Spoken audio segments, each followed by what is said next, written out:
জামিনযোগ্য ধারায় আপনার নামে মামলা হলো,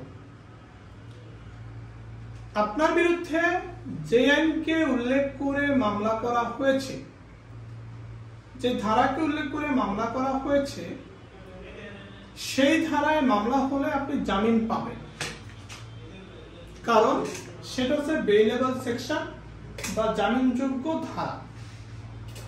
অনেক সময় আপনি যখন কোনো আইনজীবীর কাছে যান, আইনজীবী বলে যে আপনার নামে যেই ধারাতে মামলা হয়েছে এটা জামিনযোগ্য ধারা।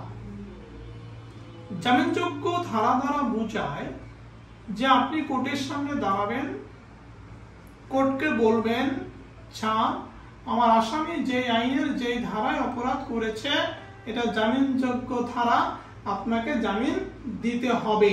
অর্থাৎ আপনি আদালতের কাছে কি চাইলেন? আসামির পক্ষে বেল চাইলেন। তো এটা আমরা মোটামুটি আইনজীবীরা শিওর যে জামিনযোগ্য ধারায় আদালত জজ সাহেব জামিন দিয়ে দেয়। কখনো কখনো আপনি দেখবেন যে জামিনযোগ্য ধারায় অপরাধ করেছে, মামলা হয়েছে, কিন্তু কোর্ট জামিন দিচ্ছে না। এমন হতে পারে যে আপনি মেডিকেলের প্রশ্ন ফাঁস করেছেন, আপনার নামে মামলা হলো। আপনি হাই স্কুলের প্রশ্নপত্র ফাঁস করেছেন, আপনার নামে মামলা হলো। তারপর আপনি পরিবেশ দূষণ করেছেন, আপনার নামে মামলা হলো। মানে যে ধারাকে উল্লেখ করে আপনার নামে মামলা হলো সবগুলো হচ্ছে জামিনযোগ্য ধারা, আপনি জামিন পাওয়ার হকদার। তারপরেও জজ সাহেব আপনাকে জামিন নাও দিতে পারে একটা গ্রাউন্ডে। অনেক গ্রাউন্ড থাকতে পারে।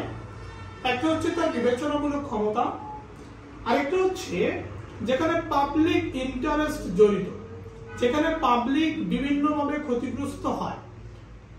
ঠিক আছে বিষয়টা? মানে আমি যেটা বোঝাতে চাচ্ছি, জামিনযোগ্য ধারায় মামলা হলেই যে আপনি জামিন পেয়ে যাবেন আসামি হিসেবে, বিষয়টা এরকম নয়।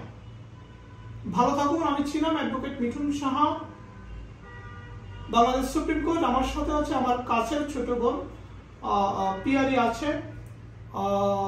ঠিক আছে, ভালো থাকুন। আর এটাই শিখলাম যে জামিনযোগ্য ধারায় মামলা হলেও জামিন নাও হতে পারে।